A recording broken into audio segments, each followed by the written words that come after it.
দক্ষিণেশ্বরের কালীবাড়ি কলকাতার অদূরে গঙ্গা নদীর তীরে অবস্থিত। 1855 সালের 31শে মে স্নান যাত্রার দিন প্রসিদ্ধ মানবদরদী জমিদার রানী রাসমণি দেবী এই মন্দিরটি প্রতিষ্ঠা করেন। এই মন্দিরের মা কালীকে ভবতারিণী নামে পূজা করা হয়ে থাকে। ঊনবিংশ শতাব্দীর বিশিষ্ট যোগী রামকৃষ্ণ পরমহংসদেব এই মন্দিরে কালী সাধনা করতেন। কথিত আছে রানী রাসমণি দেবী মা কালীর স্বপ্নাদেশ পেয়ে এই মন্দিরটি প্রতিষ্ঠা করেন। দক্ষিণেশ্বর কালীবাড়ি চত্বরে কালী মন্দির ছাড়াও একাধিক দেবদেবীর মন্দির ও অন্যান্য ধর্মস্থল অবস্থিত। মূল মন্দিরটি নবরত্ন মন্দির। এটি টলিগঞ্জের বাবু রামনাথ মণ্ডল নির্মিত নবরত্ন মন্দিরের আদর্শে নির্মিত।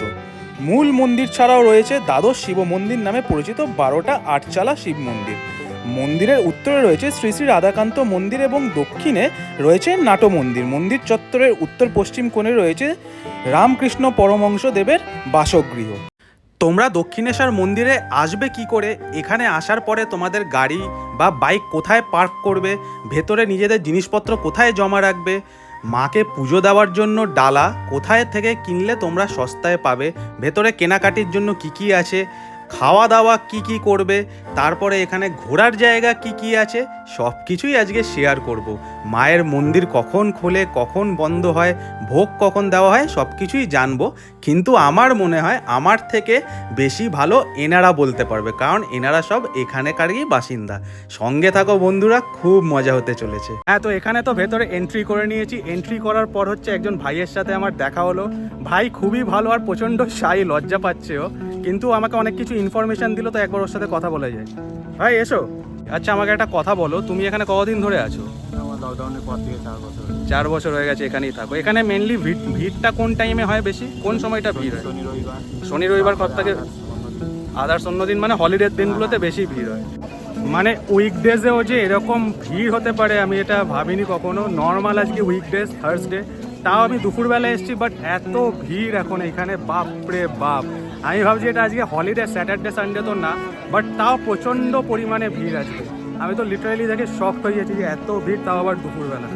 ওফ, দেখো কারা এসছে, দেখো শুধু খেতে ব্যস্ত। এতগুলো কলা কে খেতে পারে? বাপরে বাপ। মেট্রো, ট্রেন বা বাসে করে তোমরা অতি সহজেই চলে আসতে পারো দক্ষিণেশ্বর মন্দির। এইখান থেকে তোমরা বেলুড় মঠেও যেতে পারো। আর স্কাই ওয়াকটা তো কত সুন্দর করেছে। স্কাই ওয়াক থেকে তো এখন উঠছি, খুব সুন্দর। আমি যতবারই দক্ষিণেশ্বরে এসেছি কখনো স্কাই ওয়াকেই ফার্স্ট টাইম মনে আমি উঠছি, এর আগে কখনো উঠিনি। ভেতরটা নাকি অনেকটা লম্বা রয়েছে, চলো দেখা যাক কত কি করেছে। সত্যি এই স্কাই ওয়াকটা হওয়ার পরে আমাদের সবারই খুবই উপকার হয়েছে। এবার থেকে তোমরা ট্রেন, বাস বা মেট্রো করে নামার পরে আর হাঁটার দরকার নেই। তোমরা এই স্কাই ওয়াক ধরে ডাইরেক্ট মন্দিরের সামনে পৌঁছে যেতে পারো। স্কাই ওয়াকটা তো খুবই বড় ছিল, ভেতরে অনেক কিছু দেখার জিনিসও ছিল। আমার চোখে পড়ে গেল এখানে মাকে পুজো দেওয়ার জন্য ডালি কেনার জায়গা। এখান থেকে চাইলেও তোমরা ডালি কিনতে পারো। তারপরে আমি স্কাই ওয়াক থেকে নিচে নেমে গেলাম। নিচে নেমে যাওয়ার পরই বিশাল বড় সিংহদ্বার থেকে আমি মন্দিরের মধ্যে প্রবেশ করলাম। প্রবেশ করার পরেই শ্রী শ্রী রামকৃষ্ণ পরমহংসদেবের দর্শন হয়ে গেল আর একবার। দর্শন করার পরে সোজা এগিয়ে যাওয়ার পরই বাদিকে হচ্ছে পার্কিং লট আছে। এখানে তোমরা তোমাদের বাইক বা গাড়ি পার্ক করতে পারো। খুবই কম টাকা নেয়, 20 টাকা করে। তারপরে সোজা এগিয়ে যাওয়ার পরই বাদিকে হচ্ছে তোমাদের এখানে ফোন, তারপর জুতো, পার্স সব কিছু জমা দিতে হবে, কারণ ভেতরে হচ্ছে ফোন একেবারেই অ্যালাউ নেই। তারপরে ডান দিকে হচ্ছে মাকে পুজো দেওয়ার জন্য ডালির দোকান। চলো এখানে গিয়ে কথা বলা যাক কেমন কি দামটা। তো এখানে দক্ষিণেশ্বরে আসার পরে যেখান থেকে হচ্ছে ডালা নেওয়া হয়, যেখান থেকে আমি যখনই পুজো দিতে আসি দাদার সাথে দেখা হয়ে গেল। তোমাদেরকে দাদা সব কিছু বলে দেবে কীরকম কি প্রাইস আছে ডালার। যখনই তোমরা আসবে এখানে তখন এই দাদার দোকান দিয়ে কিনে আমি দেখিয়ে দিচ্ছি স্টল নাম্বার কী কী আছে। চলো দাদার সাথে কথা বলা যাক। আমার নাম কার্তিক দাস। আমাদের দক্ষিণেশ্বরের দোকান রয়েছে, ডালার দোকান রয়েছে। মায়ের পুজো কত বছর ধরে এখানে বসছো? আমাদের এখানে এখন 18 বছর আমি এখানে রয়েছি। আমাদের এখানে মোটামুটি 21 টাকা থেকে পুজোর ডালি চালু রয়েছে। 21 টাকা, 30 টাকা, 51 টাকা, 101, 500, 1000, 1500, 2000, যে যেমন নেবেন আমাদের এখানে সবকিছু পরিষেবা পাবেন। দক্ষিণেশ্বরের দোকান, আমাদের স্টলের নাম্বার হচ্ছে 34 নাম্বার। 34 কোথায়? স্টলের নাম্বার 34, তাই তো? এলে এখান থেকে নিতে হবে সব। যে যেমন আসবে আমাদের এখানে ফুল পরিষেবা দেওয়া হয়। জুতো মোবাইল ব্যাগ বর্তমানে রাখা হয়। আমরা পুজোর যত কিছু যা কিছু লাগে ওকে, আমরা সব কিছুই পরিষেবা দিই। ঠিক আছে, কথা বলে ভালো লাগলো, ভালো থাকো, ঠিক আছে। বন্ধুরা তোমরা তাহলে জেনে নিলে ডালার কিরকম কি দাম। এবার এখান থেকে বেরোনোর পরেই বাদিকে হচ্ছে এন্ট্রি, সোজা এগিয়ে যাওয়ার পরেই হচ্ছে চেকিং পয়েন্ট। এখানে তোমাদেরকে প্রপার ওয়েতে চেক করা হবে তোমরা কোনো কিছু ক্যারি করছো কিনা দেখার জন্য। চেকিং হয়ে যাওয়ার পরে তোমাদের সোজা এগিয়ে যেতে হবে। সোজা এগিয়ে যাওয়ার পরেই বাদিকে এখান থেকেই ঢুকলেই হচ্ছে মায়ের মন্দির, আর পাশ থেকে যারা বেরিয়ে আসছে দর্শনার্থীরা মায়ের দর্শন করে বেরিয়ে আসছে। এখানে হচ্ছে পুলিশ আউটপোস্টও আছে, তোমাদের যদি কোনো প্রবলেম হয় তোমরা এখানে জানাতে পারো। গঙ্গার ধারে তো অনেক মনীষীদের মূর্তি স্থাপন করা আছে, মন্দির প্রতিষ্ঠার ইতিহাসটাও একটু জানিয়ে দিই তোমাদের, চলো। 1847 সালে রানী রাসমণি দেবী অন্নপূর্ণাকে পূজার মানসে কাশীতে তীর্থযাত্রার আয়োজন করেন। 24টি নৌকায় আত্মীয় স্বজন, দাস দাসী ও রসদ নিয়ে তিনি রওনা হন।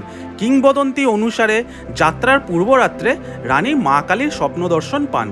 মা কালী তাকে বলেন, কাশী যাওয়ার প্রয়োজন নেই, গঙ্গা তীরে একটি নয়নাভিরাম মন্দিরে আমার মূর্তি প্রতিষ্ঠা করে পুজো কর, সেই মূর্তিতে আবির্ভূত হয়েই আমি পূজা গ্রহণ করব।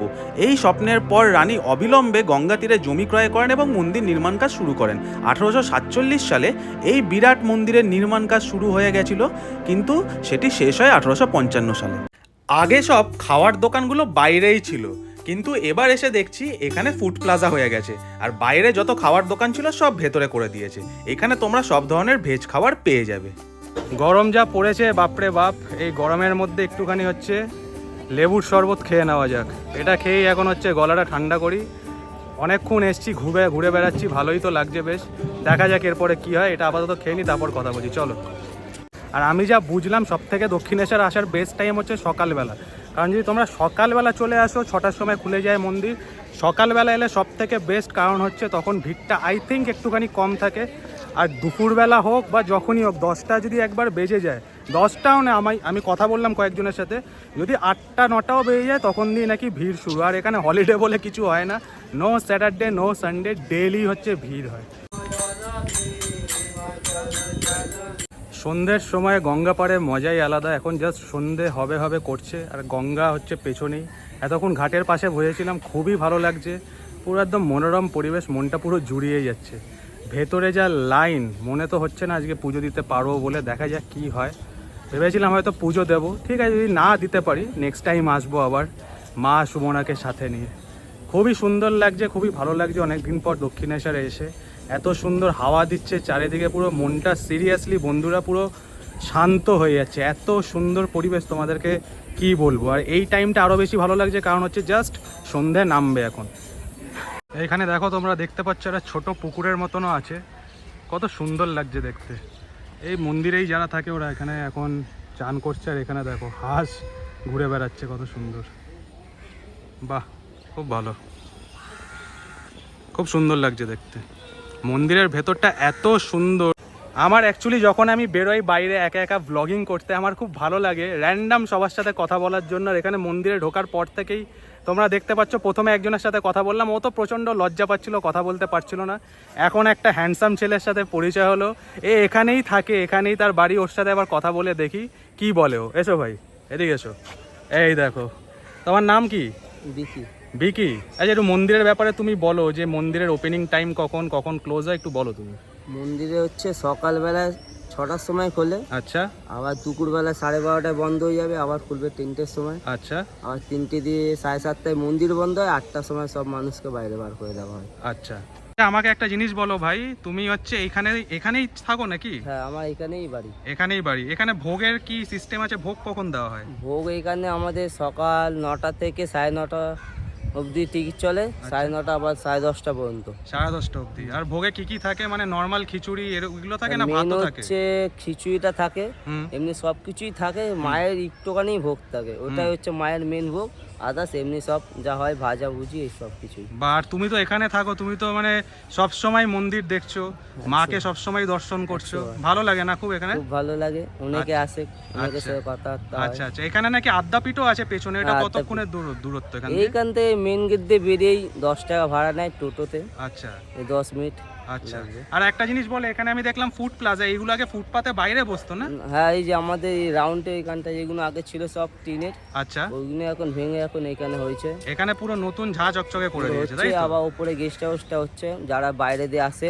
আচ্ছা, গেস্ট হাউসের একটু কি ভাড়া আছে একটু বলে দাও আমাকে। না, সেটা তো এখনো ওপেনিং তো হয়নি, এখনো কাজ চলছে, সেইগুলো এখনো খবর আসেনি আচ্ছা আমাদের আচ্ছা, কাছে। খবর আসার পর তুমি বলতে পারবে। সব মানে বলতে ওই ফুড প্লাজার উপরেই, তাই তো? আচ্ছা। এখানে পুরো গেস্ট হাউস হচ্ছে, ওখানে কি পুরো এসি নন এসি কি সব এসি নন এসি সবই আছে। সবই থাকবে? মানে সবই দূর থাকবে। থেকে যারা আসবে তারা এখানে স্টেও করতে পারবে। তো এটা একটা ভালো জিনিস যে মন্দিরের মধ্যেই হচ্ছে হোটেল। এতদিন মানুষরা কি করতো, বাইরে কোনো হোটেল খুঁজতো, এখন মন্দিরের ভেতরেই, তাই তো? হুম। খুবই এখানে ভালো পুরো জিনিস। একদম পিওর ভেজ। আচ্ছা। যারা আসে আচ্ছা। বলে ভেজ চাই, নিরামিষ চাই, একদম পিওর ভেজ, কোনো আচ্ছা। কিছু না। আচ্ছা আচ্ছা, বাহ, খুব ভালো লাগলো তোমার সাথে কথা বলে ভাই, থ্যাংক ইউ। ডালা আর্কেটের পেছনেই হচ্ছে এই পার্কটা। এই পার্কটাতে তোমরা আইসক্রিম, ভেলপুরি, পাপড়ি চাট খাওয়ার জন্য এগুলো পেয়ে যাবে। আর যদি কেনাকাটি করতে হয় বন্ধুরা তোমরা অনেক কিছুই পেয়ে যাবে, যেমন দেখতে পাচ্ছ শামুক, তারপরে হচ্ছে নানা ধরনের শোপিস, শিব ঠাকুরের মূর্তি, মায়ের মূর্তি, এখানে সব কিছুই আছে। তোমরা যদি দক্ষিণেশ্বরে আসো তোমরা কিন্তু অতি অবশ্যই এই জায়গাটায় একবার এসো। তাহলে বন্ধুরা তোমাদের কেমন লাগলো জানিও। এই ইনফরমেশনগুলো আই হোপ তোমাদের কাজে লাগবে তোমরা যখন ভিজিট করো। হ্যাঁ, তো বন্ধুরা এখন হচ্ছে বাড়ি ফেরার পালা। অনেকক্ষণ এসছি, দুপুরবেলা এসছিলাম, কখন দেখতে দেখতে সময় কেটে গেল বুঝতে পারলাম না। অনেক দিন পর দক্ষিণেশ্বর মন্দিরে এলাম, কিন্তু একটা কষ্ট রয়ে গেল যে আজকে পুজো দিতে পারলাম না। ঠিক আছে, অসুবিধা নেই, নেক্সট টাইম যখন আসবো আমি, মা, সুমনা, তখন আবার পুজো দেব। বাড়ির পাশে খুবই ভালো লাগলো, পুরো মনটা শান্ত হয়ে গেল। আশা করছি তোমাদের এই ব্লগটা ভালো লেগেছে। আবার খুব তাড়াতাড়ি দেখা হবে নতুন একটা কোনো ব্লগে। ততক্ষণের জন্য তোমরা সবাই ভালো থাকো। আর যদি আজকের ব্লগটা ভালো লেগে থাকে then do subscribe my channel আর আমাকে ফলো করো। Thank you so much, bye, আবার দেখা হবে, টাটা।